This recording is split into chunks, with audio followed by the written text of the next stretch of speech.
Merhaba sevgili öğrencilerim, yavrum, canım kızım, oğlum. Dersimize devam ederiz. Fen bilgisi dersi 5. sınıfın 9. derse devam ederiz yavrum. Geçen derslerde aldık işte volkan nasıl oluşur. Bunu hepsini bildik. Veya deprem ne demektir veya volkanların sebebi oluşumu nedir anladınızdır. İşte plakaların hareketiyle oluşur. Canım veya volkanın acaba zararı var, evet zararları vardır ama faydası da çoktur dedik. Ne diyorlar, toprağın içindeki mineralları yer kabuğu üzerine çıkartıyor ya verimli bir toprak oluşur. Bugün konumuz arkadaşlar, kızım yavrum, sol bölümümüzde inşallah bugün beraber olsak beraber kitabı bitireceğiz yavrum.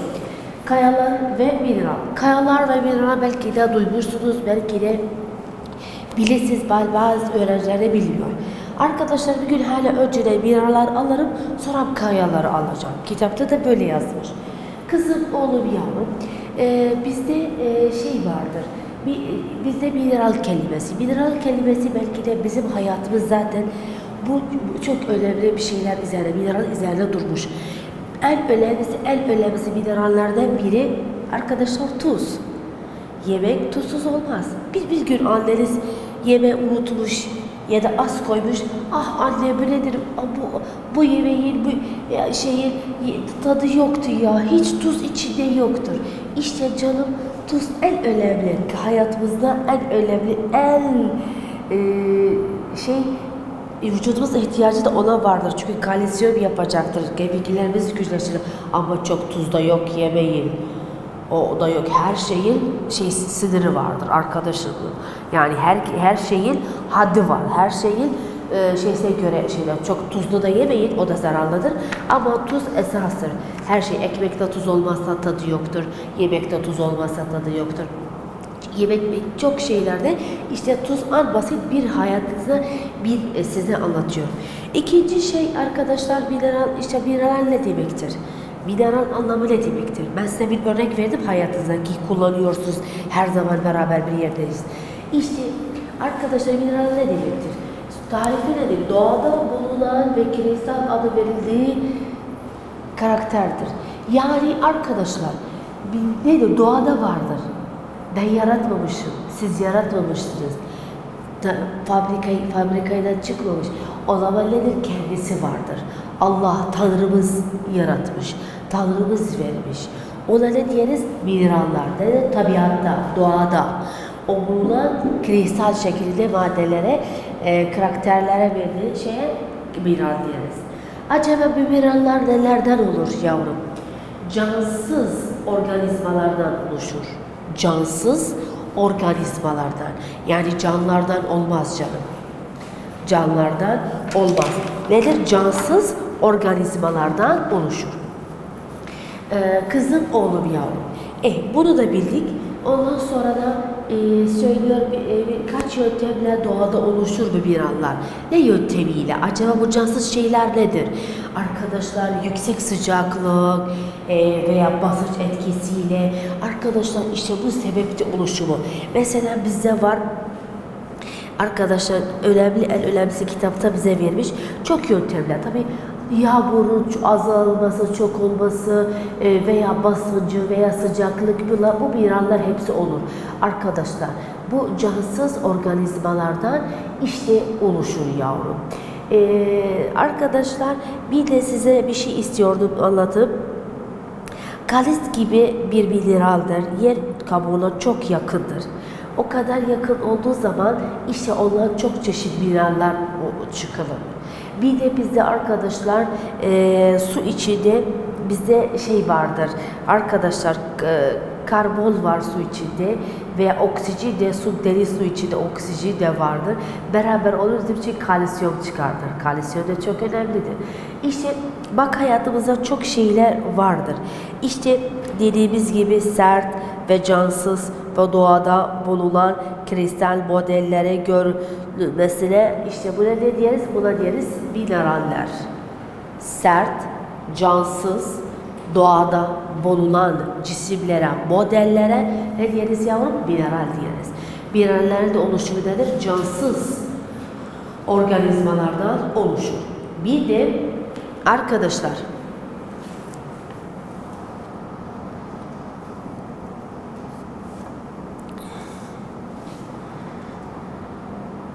Arkadaşlar bir de dedik sebep oluşumu birkaç yöntemler vardır. Yüksek sıcaklık, işte arkadaşlar basınç etkisiyle, işte bu şeyler. Arkadaşlar bizde var örnek size de yazmışım ne gibi? Mesela demir, bir mineralde demir işte tabiatta vardır. Milyonlarca kapılar veya pencereler ve şimdi sıralar eskiden demirde yapılır. Şimdi sıraların ayakları ve şeyleri alüminyonla yapıyor. Yani hafif oluşmuş. Eskiden demirde yapılırdı. İşte her çok şeyler hayatımızda ya kızım oğlum demirden yapılır. Altın daima arkadaşlar altın en kadınlarda seven şeyler işte altındır. Arkadaşlar işte bu altınlar ben burada takmışım bir kolye, küçük bir kolye, işte bu altın güzellik mücevherlere şey olur. Ondan sonra tuz söyledim ya, her yemekte tuzsuz olmaz. Ondan sonra elmas en pahalı mücevher dünyada veya pahalı minerallerden elmastır. Tabi bu şeydir.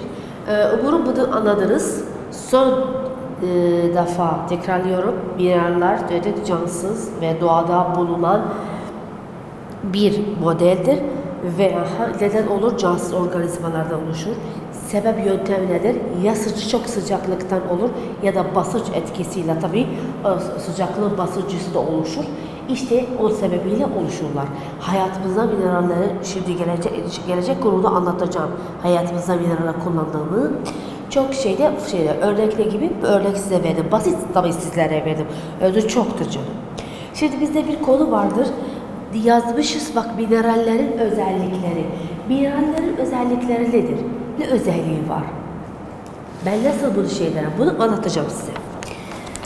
Mineral özellikleri birinci, bak kızım oğlum yazmamışım. Siz not defterinizde benimle beraber yazabilirsiniz canım. Evet, ya bak önceden ne yazarız? Aşılma. İkincisi yazır parlak. Sadece yazarız sonra da açıklarız. Parlaklık. Ondan sonra sertlik.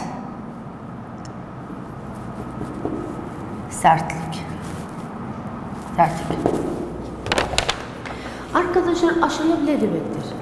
Aşılım ne demektir? İşlenmiş beyaz porosen parçasında üzerinde sürtülen minerallerin bıraktığı toz rengidir. Bu tarifidir. Kitabın sonunda da var. Demeyin hocam nereden getirdi bunu? Porosen kağıdı arkadaşlar bir beyaz kağıttır. Parçasını yani bir parça maddedir porosen kağıdı söylerler. Arkadaş parçası söylerler.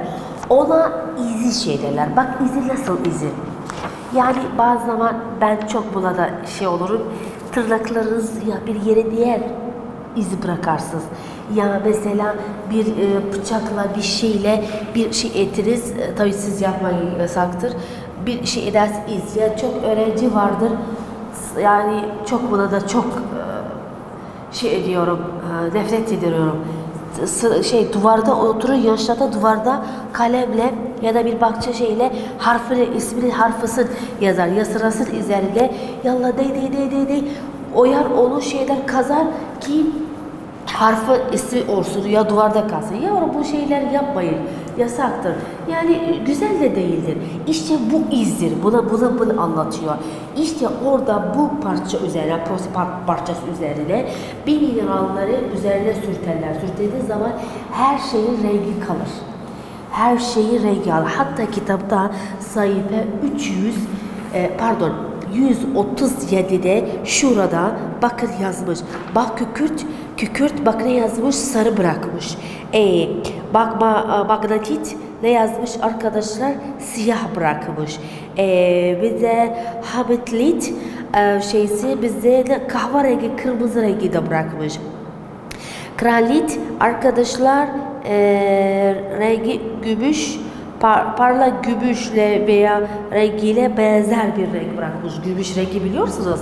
Ne giridir ne de şeydir falan o şekilde bırakmış. İşte hepsi kitapta vardır. Yani en önce en önemlisi bize işte var ne demektir? Aşırı. Aşırı ne demektir? Tarifin işlenmiş beyaz porselen. Bu madeni çok kullanırlar işçi olanlar. Bak, işlenmiş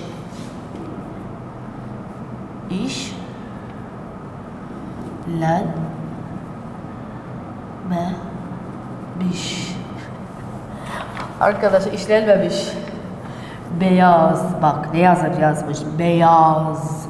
Aynı tahta nasıl beyazdır? Beyazdır.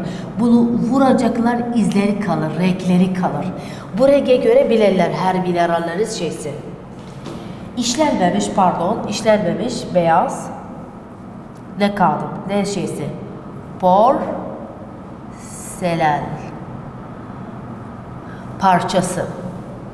Parçası üzerine sürtülen mineralleri bıraktığı toz rengiyle şey olur. Arkadaşlar ondan sonra parlaklık. Parlaklık ne demek? Parlıyor. Ve sen uzaktan bakarsan daima yani bak güneşe karşı parlaklık nedir? Işığın yansıtması da kalır. Mesela sen elinde bir el feneri vardır ya güneş vardır dışarıda. Senin kolyenize değdiği zaman ya da yüzük taktınız ya her şey taktınız mesela altıdır. Bakarsan yansıtır. İşte o yansıttığı zaman o parlaklıktır, şeyliktir. Ama yansıtması zaman arkadaşlar ne demektir yavrum? Yansıtmadığı zaman arkadaşlar yani onun parlağı yoktur. Yani bak bu minerallerin herkese bir özelliği var. Yani şey değil her birisi de olsun. Anlaşıldı mı? Bazı mesela mineraller parlar. Şimdi arkadaşlar eğer Türkiye'ye gidenler veya Ankara'ya ulaşmadan önce bir göl vardır. Hepsi tuzdur arkadaşlar. İstanbul'da Ankara sanırım. İşte vallahi işte bir göl arkadaşlar, bir deniz gibi hepsi tuzdur. Bakarsınız güneş yansıtıyor ona, hepsi parlıyor. İşte arkadaşlar parlak işte bir özelliklerden parlamak nedir? Güneş ışığı ya da başka bir ışık o şeye yansıtmasına denir. Arkadaş ondan sonra sert. Ben bu kalemi belki de kırabilmem. Mesela arkadaşlar demiri sen kırabilmezsin. Sen mesela altını belki de bükersin ama kırabilmezsin. Bilmezsin. Anlaşıldı mı yavrum? İşte kızım, oğlum, yavrum başınızı ağrıtmayın. En kısa bir şekilde bunu bilmek lazım. Mineralleri, özellikleri aşırı ve parlak, sonradan sertlik. Sertlikle nasıl bilirler? Tabi cihaz vardır. Bohoz cihazı. Bohoz cihazıyla bilim adamlar bohoz cihazını koymuşlar veya her minerallerin sertliklerini ölçmüşler. Veya en sert mineral alemde, dünyada, herhangi bir memlekette, herhangi kitapta okuyarsın, yavrum canım, hepsi o nedir? Elmastır. Anlaşıldı mı yavrum? Her şey elmastır. Kızım oğlum. Bunu istirdim size söyleyelim. Aynı kitapta da sertlik şeysi bak bohoz cihazı ile ölçmüşler. Bir anlatıyor bize şeydi. Umarım bunu anladınız. Arkadaşlar söylüyor minerallerin kullanılmış şeylerden ne kullanışırız. Hadi hepimiz elimize defterimizi veya not defterimizi, kalemimizi elimize alırız. Hayatımızda mineralleri ne için kullanırız? Çok şeyde kullanıyoruz. Çok da. Arkadaşlar ben basit bir şekilde size anlatacağım. 5 tane size vereceğim. Siz edebilirsiniz 2 tanesi yazarsınız, 3 taneye ulaşarsınız. Hangisi ulaştınız yazabilirsiniz. Kızım, oğlum, yavrum. Önceden bildik mineral ne demektir? Doğada sert olan cansız bir maddedir, bir modeldir. Mineraller sebep oluşumu cansız organizmalardan oluşur. Ne yöntemiyle? Basınç ve sıcaklık yöntemiyle. Ne gibi? Demirdir, işte bakırdır, gümüştür, kalsiyumdur, kibrittir, karbondur. Arkadaşlar tuzdur, altındır, elmastır, çoktur işte. saydık. Birerlere ne özellikler var? 3 özellikleri var. Kızım, oğlum, bir aşılım, bir de arkadaşlar parlak, bir de sertlik. Bunu anlattım size. Şimdi geliriz, söylüyorum mineralleri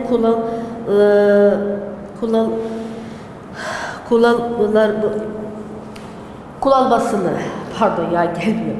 Mineral kullanımını hayatımızda çok şeyde kullanıyoruz. Ben derse başlamadan önce ki tekrarlama için en basit size söyledim, tuz. Tuz ne için kullanıyorsun? Canım tuz çok şey için kullanıyoruz. Hocam yemekte kullanıyoruz, doğru. İşte en önemli şey tuz her gün. Sen zaten sabah altın takmadınız, doğrudur. Ama tuz her zaman sabah yesin, her vakit yesin, her şeyde yesin.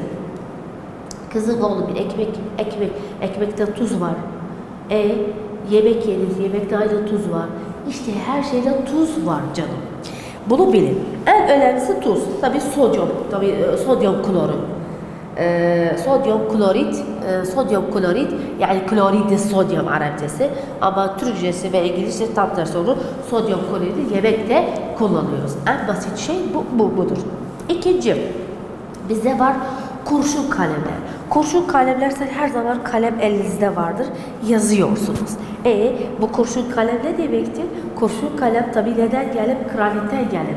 Arkadaşlar pardon grafitten gelir.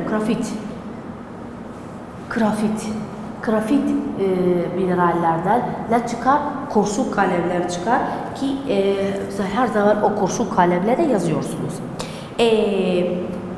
Arkadaşlar burada kitapınıza verip alçı yani neyse cibiz. Cibiz yok, cibiz yeniriz cibiz. Arapçası cibiz söylenir. Yani cibiz yani şeydir, beyaz çimentolar var ya, onlar beyaz olan çimento şeydir. Onlara ev süslemesinde, ev şeylerinde yapılır şey olur. Bakarsınız çok şimdi evlerde içeriye girerseniz şeylerinde çatılarında yani sakın çatılarında güzel renkli güller olmuş veya nakış falan şeyler olmuş. İşte bu alçıyla olur yani şeyler. Bu beyaz çimento ile oluşur. Arkadaşlar bir de bizde var arkadaşlar altın ve mücevher çok kadınlarda en önemli bir şeydir. Altın veya mücevher takmak, işte bu takımlar, bu şeyler, süslenme şeyleri hepsi buna minerallerden geliyor. Arkadaşlar bir de gümüş, bakır en önemlisi. Gümüş, bakır. Gümüş doğru güzellik içinde takılır. Bakır arkadaşlar en önemlisi. Bakırı kızım, oğlum. Elektrik telleri, kablolar bakınsız. Dokunmayın, el vurmayın, yasaktır, tehlikelidir. Ama dikkat edin, bakın hepsinin içinde bakır tel var. Bu bakır tel arkadaşlar dışarıdan nedir? İletken, içinde iletken de dışarısı yalıtkan bir maddedir. Yalıtkan madde işte bu plastiklerdir. Bu elektrik ulaştırmayanlarda içi nedir? Bakır teli. İletken bir madde. İletken bir madde arkadaşlar işte bu elektrikler, bu lambalar, bu kelimeler, hatta siz telefon şarjısı bittiği zaman o şarjı şeyleri koyursunuz. Ya ben neden söylerler? Oğlum kızım dikkat edin. Yani siz onun şarjı takmışsınız ve konuşuyorsunuz. Ya da nedir? Başınız yanına koymuşsunuz. Yasaktır. Korkuludur. Çünkü nedir? Burada elektrik var canım. Elektrik var. Bu yani tehlikeli bir şeydir. Bunu dikkatinizi çekin. İşte hayatınızda mineralleri sabaha kadar saysan kullanması çoktur. En önemlisi elektrikler. Bakır telli elektrikler bizim için ulaşıyor. Veya arkadaşlar müzik aletleri. Maşallah şimdi müzik aletleri her öğrenci bir müzik şeysi de vardır, kafasında vardır. İşte her zaman duyarsın veya müzik aletleri kullansın. Bazı öğrenciler var. Bu müzik dersinde hocam ben bunu çalabilirim ya ben bu şeye gitmişim, kursa gitmişim. İşte bu müzik aletleri hepsi bir minerallerden çıkmış. Tabii arkadaşlar son defa tekrarlıyorum kullanmaları lütfen benim için benimle beraber yazınız. Birinci söyledik yemek. İkinci söyledik. Grafit ne için? Kurşun kalem. Üçüncü alçı dedik. Alçı ne demektir? Beyaz çimento falan. Arkadaşlar işte evin süslemesi için kullanıyorlar. Dördüncü yavrum mücevher, altın. İşte bunlar elmas. Bunlar hepsi yapılırlar. Beşinci yavrum dedik gümüş ve bakır müzik aletlerinde ve elektrik tellerinde olur. Umarım bunu herkes bunu anladı. Canım bildiniz. Hatta burada arkadaşlar sayfa canım yavrum sayfa 139'dan. Bak burada bize bir soru sormuş canım. Söylüyor aşağıdaki yazılan minerallerden en sert olan mineral hangisidir? Ben bunu söyledim. Eğer öğrenci benimle olsa zekalı öğrenci hemen cevap verir. Kızım oğlum yazmış A. Elmas, B. Arpit, C. Trops, D. Tlak. Hangisi en serttir? En sert nedir? Dedik de en pahalı dünyada, alemde elmas. En sert mineral alemde, dünyada elmastır. Neden bildiler bilim adamlar? Bahus aletiyle, cihazıyla ölçüler en sert çıktır. Umarım bunu herkes anladı mineralleri canım yavrum. Canım eğer vakit kalmışsa kayalara devam ederiz. Şimdi arkadaşlar umarım bunu herkes bunu anladınız canım. Bildiniz. Tahtanı sileriz. Bu defa kayalar ne demektir? Kayalar çeşitleri nedir? Kaya döngüsü ne demektir? Kayalar değişir veya nasıl oluşur? Her çeşidi yazacağız. Bir şey deriz. Vakit kalsa devam ederiz. Kalmasa da değer deriz. Aynı devam ederim. Tamam mı canım? Şimdi tahtanı sileriz. Yazarız kayalar.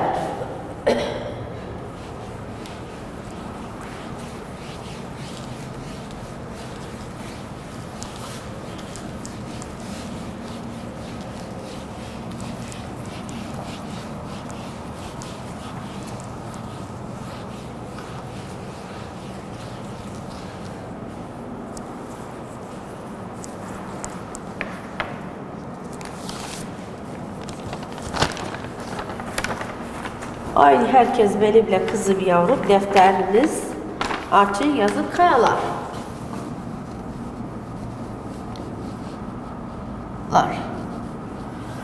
Kızım oğlum kayalar. Kaya ne demektir önceden? Tarifi. Kaya ne demektir? Hocam kaya ne demektir? Bunun 3'de de var, 4'te de var, 5'te de var.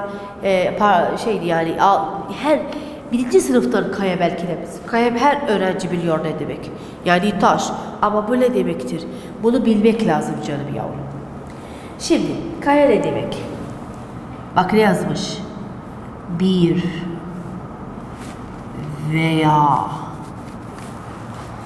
birden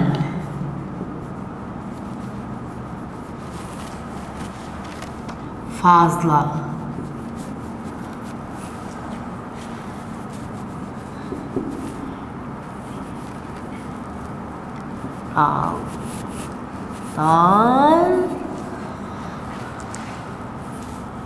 oluşan maddedir.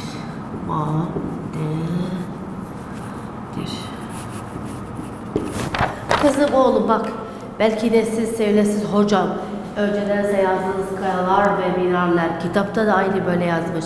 Ama önceden mineralleri aldık, mineralleri bildik ne demektir canım. Çünkü bak ne yazmış, kaya ne söylüyor? Söylüyor kaya, bir veya birden fazla minerallerden oluşan maddedir. Bir ya da birden fazla minerallerden oluşan maddedir. Bu nedir yavrum? Bu kayadır. Kaya çeşitleri var. Evet var. Kayaların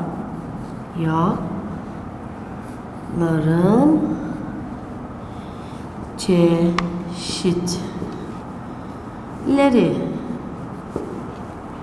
Arkadaşlar kayalar çeşitleri belki de almışsınız da 3. sınıfta vardır.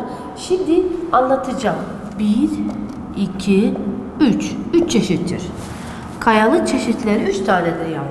Birinci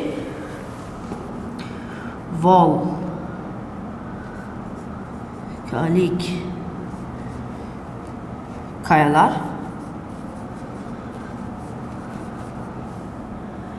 2 tortul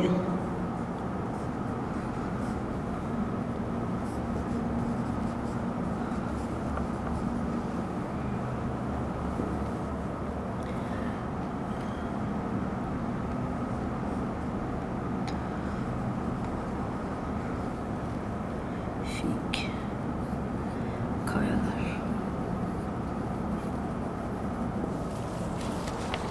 Arkadaşlar, kızım, oğlum, canım. Yavrum, işte kayaları bildik bir veya fazla minerallerden oluşur. Kayaların çeşitleri ne demektir? Volkanik kayalar, tortul kayalar, metamorfik kayalar. Umarım bunu herkes anlasın. Gelecek deriz. Hemen size anlatacağım. Volkan kayalar ne demektir? Tortul kayalar ne demektir? Nasıl olur, nasıl oluşur? Örnek ne gibidir? Hocam, bunu sorabilirsiniz. Hepsini size bu sorular anlatacağım. Metamorfik kaya ne demektir? Nasıl oluşur? Ne demektir? Hepsini inşallah gelecek deriz size anlatacağım. Tamam mı yavrum? Hadi görüşmek üzere.